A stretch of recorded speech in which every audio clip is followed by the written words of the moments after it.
Court Uncut. What the people want. Okay, now I have 252905 and 252637, the City of Taylor versus Allison McChinsky.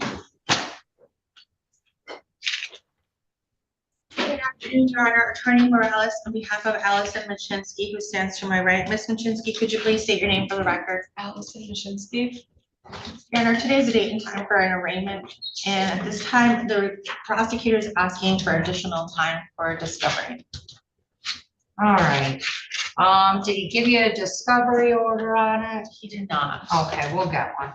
All right, ma'am, I'm going to give you your attorney counsel. If you can approach. Here's her advice of rights form. Can you just briefly, well, not briefly, accurately and completely go over that with her? I'm assuming you've already discussed some of this with her. Yes. Can I turn that in after and kind of talk to her some more about it? You want to go speak with her a second? Well, I can do it now on the record if that's okay. That's fine. Okay, so you are charged with a misdemeanor. Whenever you're charged with a misdemeanor, you're entitled to have certain rights. And this is a list of your advice of rights. So you do have a right to have an attorney appointed at public expense. You have a right to have a trial. You have the following basic rights: to call witnesses, to see, hear, and question out witnesses, to be a witness to yourself, to be presumed innocent unless proven guilty beyond a reasonable doubt. If you plead guilty or no contest and your plea is accepted, you will not have a trial of any kind, and you will give up the right listed in these items above. And you do have a right to be released on bond. If you are now on probation or parole, which you are not, this could have a guilty plea could have a consequence on that. You can be sentenced to jail, fines, and plus court costs. The court will tell you on the record the name of the offense, the mandatory minimum jail sentence, fines, costs, and other financial obligations imposed by the court are due at the time of the assessment. So just please sign there. Do you have any questions? I'm just signing that I understand. Yes, that's.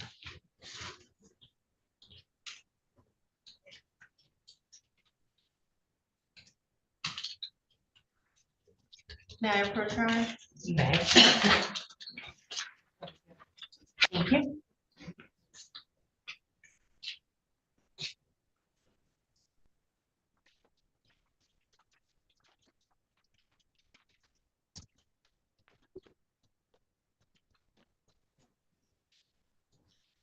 Hi, okay.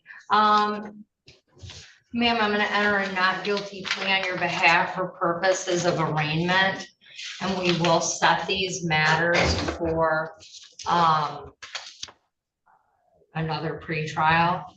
But as to bond, I'm going to give her a personal bond. Is there a divorce pending right now? There is, Your Honor. You want to hear my lecture? Yes, Your Honor. I have one.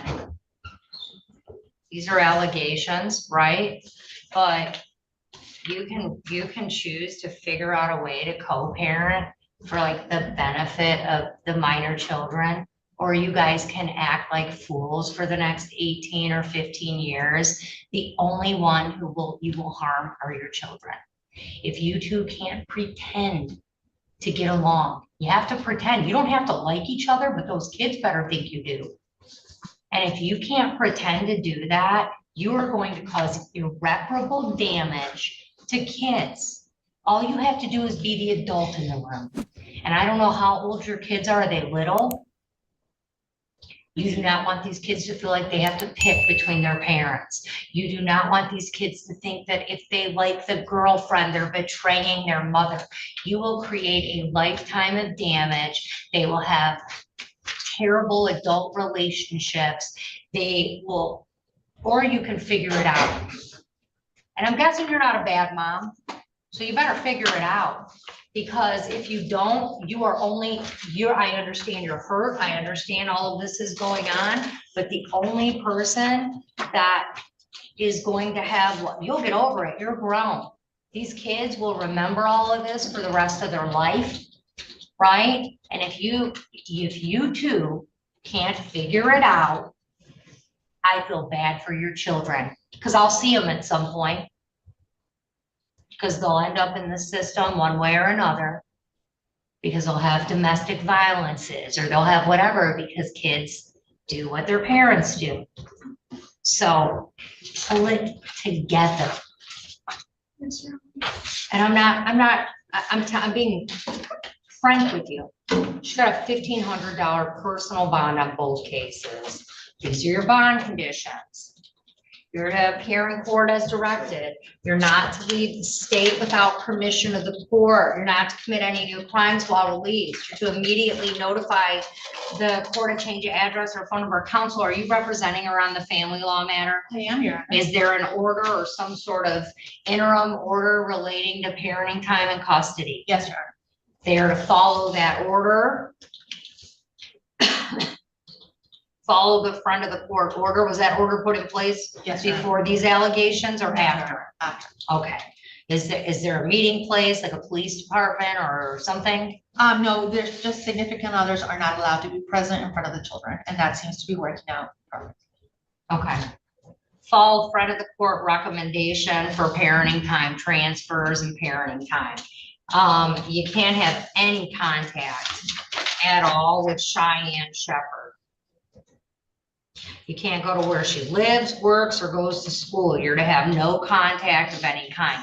You're not going to the house to pick them up, right? No, Honor. Okay. You're not to have any contact. Don't call, don't email, don't text, don't write, don't comment about her on social media. Don't have anyone else comment about her or contact her. The only one that could ever potentially contact her on your behalf is your attorney. If you violate my no contact order, I will revoke your bond and you will go to jail. And you will go to Wayne County Jail and you will sit there while this case is pending. Do not violate my no contact order. Understood? And don't go to, I said where she resides, whatever the address is where this happened, you don't go to that address. And if there's some strange or crazy, go ahead. Sorry to interrupt. That address is the marital home. Girlfriend is the alleged victim, does not live in the marital home. She lives out of the state. And the marital home will soon be hers. It's in my parents' name, Your Honor. All right, is the girlfriend living there? No, absolutely 100% not.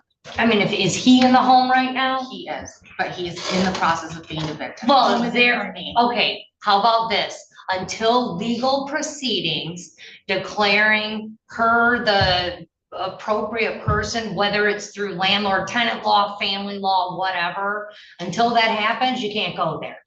But if there is some sort of edict from a court that says she goes there, that she is the rightful person to be at that property and he's vacated, then she can go. Thank you.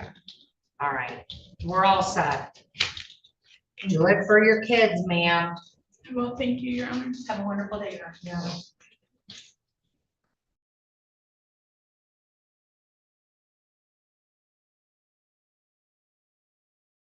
Thanks for watching. Make sure to hit that like and subscribe button for more crazy court hearings like this one.